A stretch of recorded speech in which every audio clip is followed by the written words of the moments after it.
ہمارے اوپر ایک اعتراض ہوتا ہے، وہ اعتراض یہ ہے کہ دیکھیں جی، یہ جو بریلوی حضرات ہیں یا جو اہل سنت حضرات ہیں، یہ اللہ کے بندوں سے استعانت کرتے ہیں، اللہ کے ولیوں سے استعانت کرتے ہیں اور اللہ کے نبیوں سے جو ہے وہ استعانت کرتے ہیں۔ تو ہمارے پاس دلیل کیا ہے؟ یہ ایک کتاب ہے الامن والعلا، یہ اسی سوال کے جواب میں لکھی ہے، اور اس موضوع پر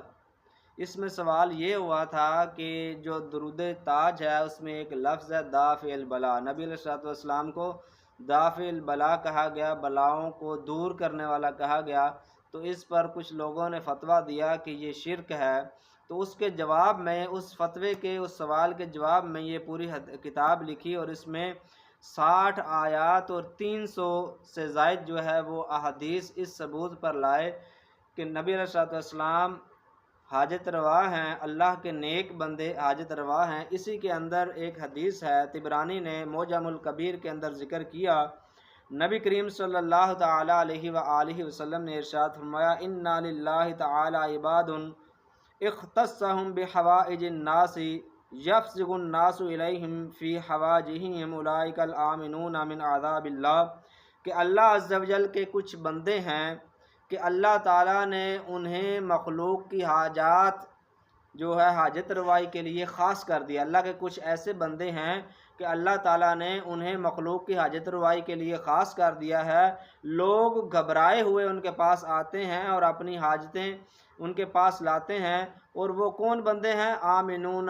من عذاب اللہ، وہ اللہ کے عذاب سے امن پانے والے ہیں، وہ اللہ کے ولی ہیں، وہ اللہ کے نیک بندے ہیں، ایسے بندے ہیں کہ وہ اللہ کے عذاب سے محفوظ ہیں۔ اسی طرح ایک اور حدیث پاک ہے، بہقی نے شعب الایمان کے اندر حضرت عبداللہ بن عمر سے روایت کیا کہ نبی کریم صلی اللہ تعالی علیہ وآلہ وسلم نے ارشاد فرمایا اذا اراد اللہ بعبد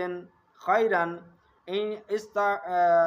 استعملہ علی قضاء الحوائج الناس، نبی علیہ السلام نے ارشاد فرمایا جب اللہ کسی بندے سے بھلائی کا ارادہ فرماتا ہے، کسی بندے کے ساتھ اللہ تبارک و تعالی بھلائی کرنے کا ارادہ فرماتا ہے تو اس سے مخلوق کی حاجت روائی کا کام لے لیتا ہے، یعنی یہ شان ہے اللہ والوں کی۔ اس کے علاوہ اور بھی احادیث پاک ہے کہ نبی علیہ السلام نے ارشاد فرمایا اذا اراد اللہ بعبد خیرا سیر حوائج الناس الیہ، یعنی اللہ تعالیٰ جب کسی بندے سے بھلائی کا ارادہ فرماتا ہے تو اسے لوگوں کا مرجع حاجت بنا دیتا ہے، یعنی وہ